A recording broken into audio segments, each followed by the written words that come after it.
Oh, and the vines are coming after him. She's got him all tied up in knots with that vine hair.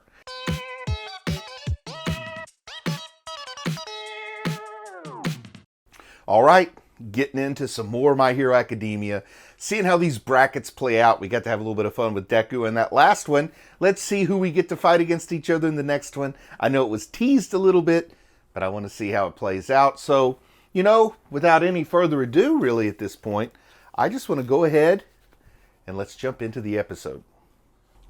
Also, during the OP, I do like to remind folks that I have a Patreon now. And I know some of you are already members of the Patreon. Some of you aren't. If you want to check it out and see what's going on over there, there is a link to the video description. Click on it. Check things out. We have a very different style of editing the reactions over there that I kind of prefer. So, you know, it's a little different than what we can do on YouTube. And, you know, no ads and stuff like that. So check it out. All right, back in this stadium. I can never get enough of this stadium right here. I like it. This guy's like apologizing for me. He says, I'm sorry about that long wait. Seems like the wait between my reactions gets longer and longer, doesn't it? So he's apologizing for me. I had to melt all of that ice from the last challenge. Ooh. Okay, I'm liking this. It's like a Poison Ivy type character. And of course, we're seeing our lightning-powered guy. Battle on challengers. This looks like it's just going to be a fun, you know, series one-on-one matches, right? Like just pure enjoyment. Get us on to like the important rounds like the semifinals and finals, right? So this could just be a whole lot of fun displays of power. Oh! Okay, so she has the green hair.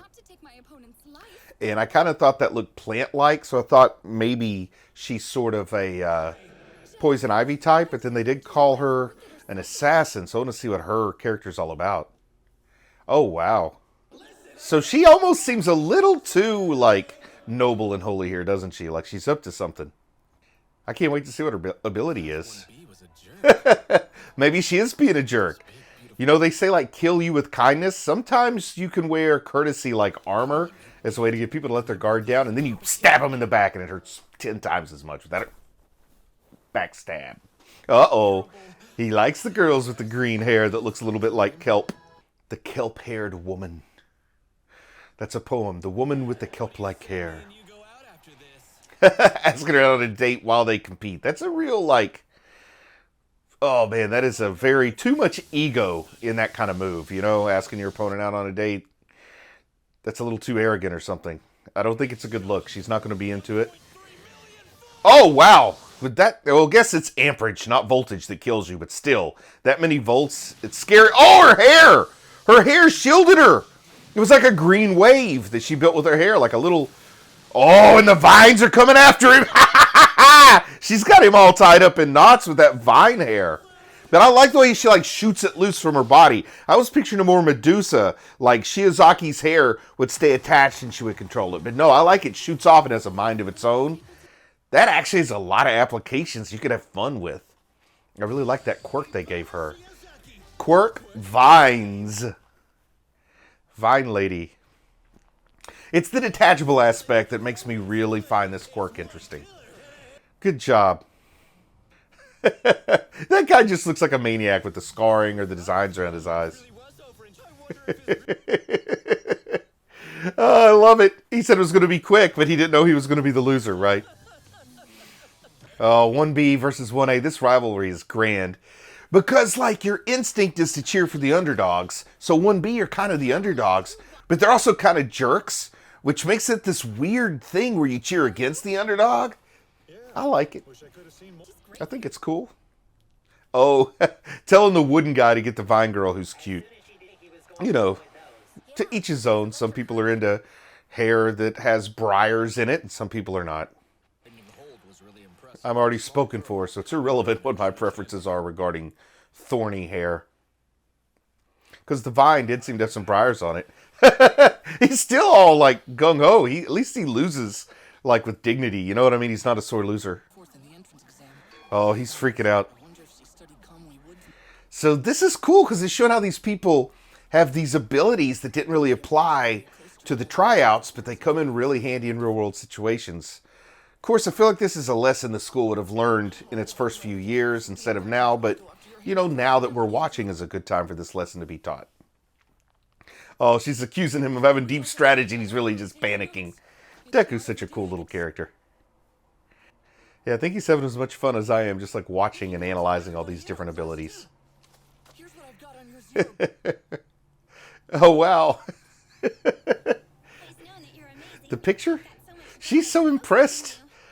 I think she's got a little bit of what you'd call a crush. A little hankering for some vitamin Deku. Alright, back to the battles. This is going to be fun, right? Oh, yeah! We got Lyda. Ida. I always call him Lyda. That's an I, not an L. Oh, I like this girl. I called her like the Iron Woman. Ironheart. With her gadgets. Only she's got a little bit more of a steampunk aesthetic to her look with the goggles. Oh, what is this? He got him some new gear. Oh, is he going to get in trouble? Uh-oh. Uh-oh. I like it. It becomes a battle of bureaucracy now. It's not about who's better at the battle. It's who filled in the appropriate forms before the battle. It's like the ultimate French competition. This is how I picture France. It's all about the bureaucracy. The poorly run bureaucracy. It's like the old saying, if you go to heaven, French people cook, British people handle the bureaucracy.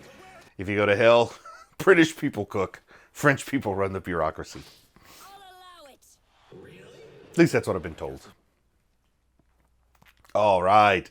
So our rated R hero with her little whips and chains just approved something here. She's going to hijack the technology. She's giggling. She's one step ahead. She's going to hack him. I can tell. She's going to hack his gear. And he thinks he's got it all planned out because he's so straight-laced by the book. He's a Boy Scout. He's the Eagle Scout. Ida, the Eagle Scout. I like that name for him. That little stash on the DJ hero is so corny, cheesy. Darn near pervy, you could say. Oh, no, she tripped him. Okay, so I thought she was going to hack his gear. She's just straight up out gearing him. Like, when it's gear versus gear, you're playing on her home turf. Maybe you should have tried to do it a way where it wasn't gear versus gear. I don't know what zoom means. Oh, that's her quirk? I thought her quirk was just her sort of natural gift with gadgets and technology. I didn't realize she had a quirk in addition to her affinity to technology. So that's nice. And yeah, though she didn't quite hack him the way I thought she would, she's definitely made his plan backfire. She shows why you don't go into a battle against the Gadget Queen using gadgets, Nobody attacks the Axe Man with an axe, or Bazooka Maniac with a bazooka. Whoa, she just spun him really good. This is great. She's just making a clinic out of making him look foolish. Like, she is just putting on a show, a demonstration. He looks like a fool here, which is too bad because I actually like Ida. I mean, he's a little too by the book for my taste in a lot of ways, but I think his heart's in the right place. He's the Boy Scout, the Dick Grayson of the crew. Dick Grayson with the flash of speed. Oh! Yeah. She's almost like Batman, actually, instead of Iron Man with some of those gadgets. It's like a kind of a mixture, between the two. I love she's like just bragging about the specs on all of her machinery, all of her gadgets. She's great. May Hatsune, hats off to you. Goggle Gadget Goddess. How about that? Goggle Gadget Goddess. I'm probably not the first person to call her that, but, 3 G's in a row, can't go wrong with that. Alliteration, always worth extra points. 10 minutes later. Are they not all exhausted yet? Oh, she was using this like as a demonstration. She was so in control. She made him look like a fool, and he won on a technicality. Oh! She just used him to show him what she could do, but she didn't have any interest in winning. She had that moral victory, it's her audition for showing what she could do. And then she has the class to step out of bounds and say I'm above this petty competition. This is little stuff. This is small stuff. I'm big potatoes. I'm not small potatoes. I don't need your stinking competition. That was a flex. That stepping out of bounds was the flex to end all flexes here on My Hero Academia. Okay, let's see who's up in the 5th. So far, they haven't disappointed, but we got Naval Beam. Okay. So we got Naval Laser. I almost called him Naval Gazer. Naval Laser. Oh, I like her. I thought they were in the same class. Yeah, they are from the same class. So it's 1A versus 1A. And she's pretty confident that she can beat Naval guy. But I can't remember what was her ability. Slime or acid? Does she spit acid or something? Oh, boy. The perv comes out again. Mineta, you can't just be quiet. Just because you think it doesn't mean you have to scream it at the top of your lungs at a gathering. Okay. Did she spray acid? Okay. We'll see what her quirk is. I don't remember now. Even though her appearance is very memorable, I just don't remember her quirk. But yeah, she definitely sticks out because she's one of the less human looking of the class. I love the hula dancer laser power. Reminds me of Havoc from the X-Men. He didn't quite have a naval thing, but he did kind of like shake his hips. And he wore a thing to channel it. So, oh, it is Havoc. Boom! It's like my pelvic thrust of death. Ah! You know what? I wish I had invented this naval laser power. I could have had so much fun with that. But boy, she's giving him all he can. Oh, he's getting a tummy ache. Oh, that was the acid. Yeah, she spit acid on his belt buckle or whatever that is. So, no! She pinched him. Pinched him in the middle. Oh! Take him out with a good old-fashioned uppercut. I love it. Disable his belt and then go fisticuffs to the finish. You go, girl. Ashido. Nice. Nice work. She had the strategy. She had the skill and the talent to back it up. She really got it over on him. And then the uppercut. That was a beautiful uppercut. Good job, Ashido. And Mineta. Mineta's such a freak! No, we don't need that freak, do we? Oh my goodness. It's like it would have been better to see no underwear than to see the guy's underwear. Yeah, she's really talented. And belly button lasers, the BVDs you got to see. All right. Who's up next? So, Titan Woman there is a security guard, right? She's not a professor or anything. Oh, yeah. I got to like Tokiyami from the previous story, the cavalry battle. Oh, I like her too. This is a matchup I want to see. And because I, only figured out what her power was very recently, so now I can really watch her put her quirk on display. And then it's daylight. So the daylight makes the shadow weaker. All right. Now, I want to see what her strategy is going to be. What is she going to create? Almost Green Lantern-like, right? When you make constructs, she can make constructs, but I don't know what she makes them out of. Does she make them out of light? That's what Green Lantern does. I think she makes hers out of something else, right? Oh, nice. Nice shield. Smaller than I expected. Oh, no. What kind of weapon is she trying to make? Yeah, I love that Dark Shadow power. This is really impressive watching him go at it here. Oh, whoa, what's happening? What's happening? Is something up? Is he going to get her? You're out of bounds. Yeah, he backed her out of bounds without her noticing. And then he stopped. That was good, man. Very professional in the competition. He stopped pressing once he knew he had the win instead of, being a jerk and keep swinging at her until the ref blows the whistle kind of thing. Wow, that's some tall praise saying that the Dark Shadow is the greatest quirk ever. It's a really cool quirk, and it's got a lot of interesting applications. Not the greatest ever, though, right? I mean, there's still quirks I haven't seen yet, and I still don't think it's the greatest ever. That was nice. Hey, whose empty drink is that? Oh, does that mean she's up next? No. Okay. Is that like Tetsuo the Iron Man? Because he's made out of steel? Like is that an homage to Tetsuo the Iron Man? I have to look into that. Oh, is it like stone versus steel? Mineta doesn't care if it's two guys fighting, right? Oh! Did she zap him with her earlobe? So are they just going to pound each other in their hard forms?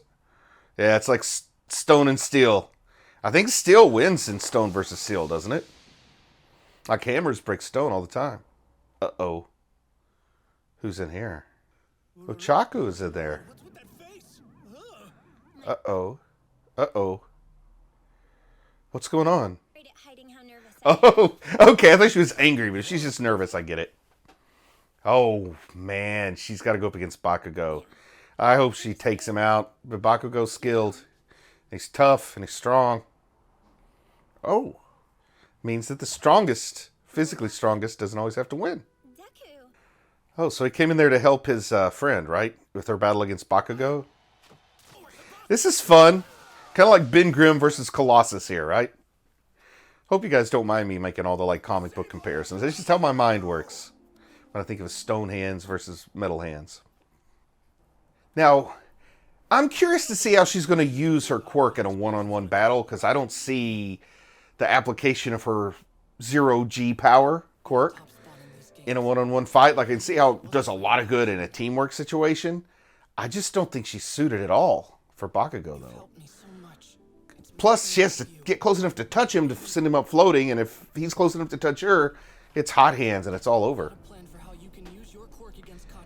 Oh. Oh, so that's what Deku's working out for his dear friend. So I think she fancies him, but I think he just appreciates her as a friend. But I'm not sure. I guess time we'll see if, you know, anything more blends up. Oh, she wants to do it on her own. She wants to do it on her own. She won't accept his help. This is beautiful. Oh, wow. I like this insight and introspection from Ochako. Uh-oh. So, what's she going to do? Just go out there and give it her best?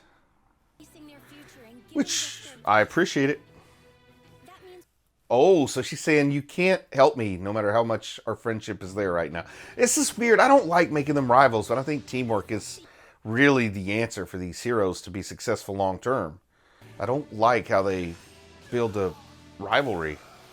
Especially because there are different types of heroes with different skills, and if you're making a team, it's like a sports team or something. You know, you have the person at this position, the person at this position. So you might have like your tech person, your tank, your magic user, your flyer, you know, stuff like that. You just put a team together with complementary skills. Oh, wow. So how does the bracket... Flipping a coin. Oh, that's weird. I like it that they couldn't beat each other. An interesting matchup too, right? It's a matchup that serves the fans. You get these two identical people to see who's more than the other, and they both go down. And next, I guess, arm wrestling. I think they should just flip a coin. You know, you fight like that. It's so brilliant. You both deserve to move on. You just flip a coin. All right. Are we going to get to see Todoroki fight? Oh, it's Bakugo's fight. Bakugo and Ochako, right? So I'm sure that the episode will end, and this will be our cliffhanger, so we come back next episode and see how this fight goes down. Zero G versus Hot Hands. Kind of a hot shot in middle school. I like that. Guy that peaked too early. Is that what Bakugo is representing here, is the guy who peaked too early and they're bitter about it? Let's go, Chaco. Uraka. All right. Oh, he's gritting those teeth. He's no mercy in him. All right. Oh, we're going to get to see the battle. I really thought the show would end before the battle got... Oh. I spoke too soon. That's it. This was a fun one. I really like this. Let us explore some other characters. Let us not have huge stakes and catch our breath a little bit while still having fun, showing off different quirks and getting to experiment a little bit from the writers and the animators about how do these quirks match up against each other. Personally, I enjoyed that. A nice little potpourri of an episode. A lot of fun. A lot of fun with that one. I hope we have a few more like this before the sports festival's over. And I think this is episode 8. So I think we have 4 more episodes before the sports festival arc is over. So hopefully we get a little bit more just like fun, showing the quirks. I like the character development that we had there with Ochako, I think is her name, the zero-G power young lady who's friends with Deku. I love that moment, and we're going to see this mismatch of a battle. And I would have thought, the sort of cliche thing to happen is for her to win, for the underdog to win. However, the fact that she sort of separated herself from Deku's help might mean that they're going to make some kind of statement by having her not win. Or what are we going to see further breakdown with Bakugo? Is it going to get broken all the way down so it can be built back up? Is he going to lose his lid, flip his wig? I don't know. But I'm curious to see how it goes down, so I'm excited for the next episode. And with that, I'm going to say I'm proud of you for watching anime, and I'll talk to you again soon. I just want to say a big thank you to everyone who supports the channel on Patreon. It really means a lot to me. If you might be interested in Patreon perks like early access to videos, uncut reaction videos, ad-free videos, and the opportunity to vote on which anime will be covered in the future, then click on the link in the video description. Thank you.